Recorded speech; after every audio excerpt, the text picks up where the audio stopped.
When flying from Manila to Boracay via Calibo, you'll leave the Naiya International Airport, Terminal 3, and you'll ferry across the tarmac in a bus, and you'll be taken to your plane, whether that be Cebu Pacific or Philippine Airlines.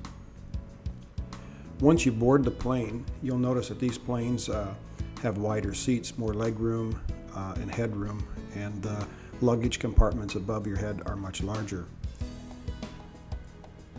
As you taxi down the runway, preparing for takeoff, one of the sights that you'll see is the large airport itself. This is the new airport that was constructed 5 years ago, and the airport itself is really nice.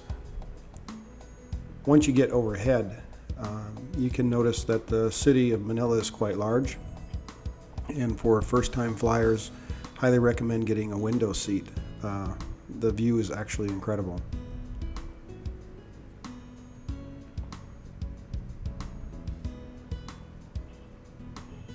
As you head out across the countryside, you'll notice different islands. These islands will have white beaches. In this picture here, you'll see the Taal volcano, which is the world's smallest volcano, and you'll fly right past that, and that's right around Tagaytay. As you head over to Calibo, you'll actually pass right by Boracay, which you see in your screen here with the white light on it. The island next to it, to the front, is Carabao Island, which is an island now being developed for tourists. Once you arrive at the airport, you'll walk across the tarmac into the airport. It's very small, so there's no chance that you can get lost. But if you have any questions, once you get inside, you'll notice two gentlemen sitting on your left here in orange flowery shirts. They work for Southwest Travel and Tours, and you can go to them and ask them for assistance, and they'll be happy to guide you to the correct place or the bus that you need to board.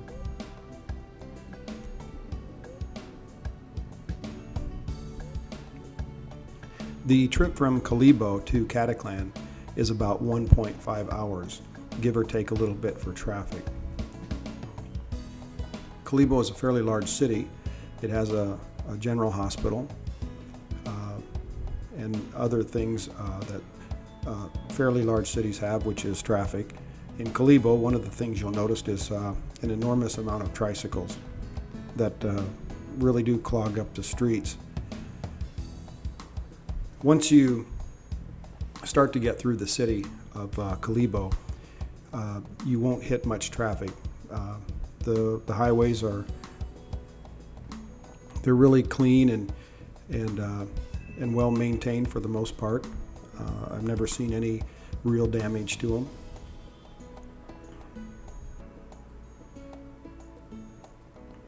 If you're a foreigner, I highly recommend this route to Cataclan via Calibo. And the reason is you'll see things like this here, the provincial schools, as you drive by on the highway. These schools are located right on the highway there. And it's very interesting to see how provincial life is. You'll notice school kids on the side of the road. They'll be playing games and having fun. You'll also see other workers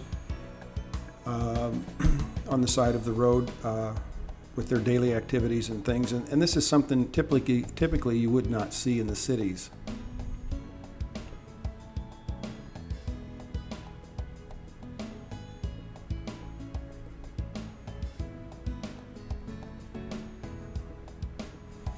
Again, once you get out of the city and you start getting out on the open highway, you'll notice a lot of mountainous areas, a lot of green trees, rice fields, as you see here in this photo. And you'll see farmers plowing the fields. You'll see them using carabao rather than mechanical machines. Everything here in the Philippines is really done by hand, certainly when it comes to farming.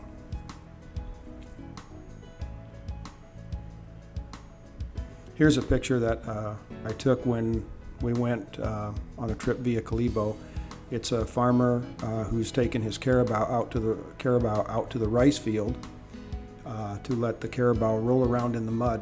It's really, really hot in the Philippines, and so they take good care of their animals. Again, these are animals that they use to make their living, to plow their fields, to bring in the rice, to carry the heavy loads, to pull the wagons, and that sort of thing. And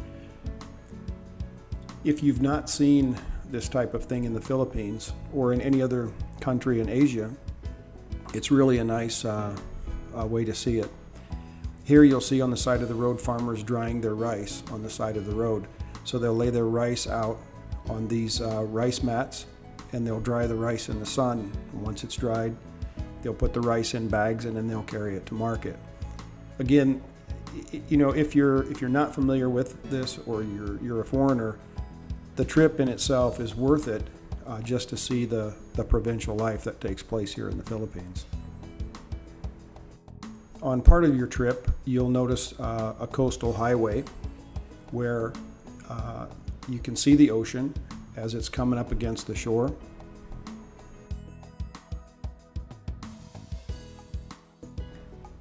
Now, once you get into Cataclan, you'll get off the bus, and the guy in the flowery orange shirt, he works for Southwest Travel and Tours, and they're really one of the best tour companies in Cataclan.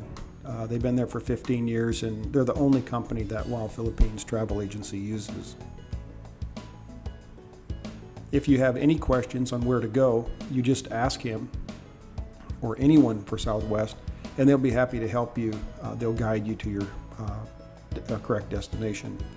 This guy sitting here, this is Jerry. He works for Southwest Travel and Tours. Super nice guy. If you have any special need, talk to him and he'll help to accommodate you.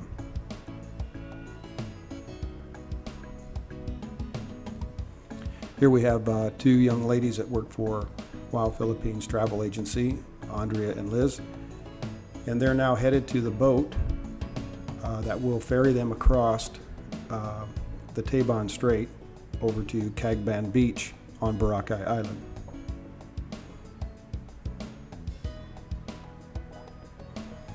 Once on the boat, again, this is with Southwest, and it's why we use them. You'll notice all the life jackets. Some of the Banca boats do not have those. This is why we highly recommend using Southwest Travel and Tours.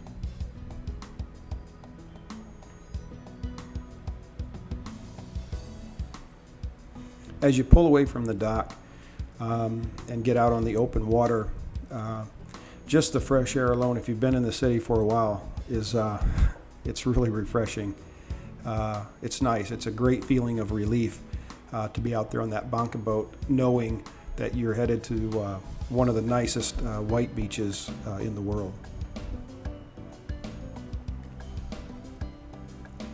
The ride from Cataclan over to Cagban Beach on BORACAY Island is roughly 15 minutes, give or take, depending on the type of boat that will be taking you. This is the new pier that was installed a couple years ago on Cagban Beach, and it's really nice now, especially for elderly people getting off the boat. It comes right up to the pier, and it's very easy to get on and off. Once you get off, you'll walk down the pier, and once you come to the end of the pier, you'll notice this large building here to your left in the screen.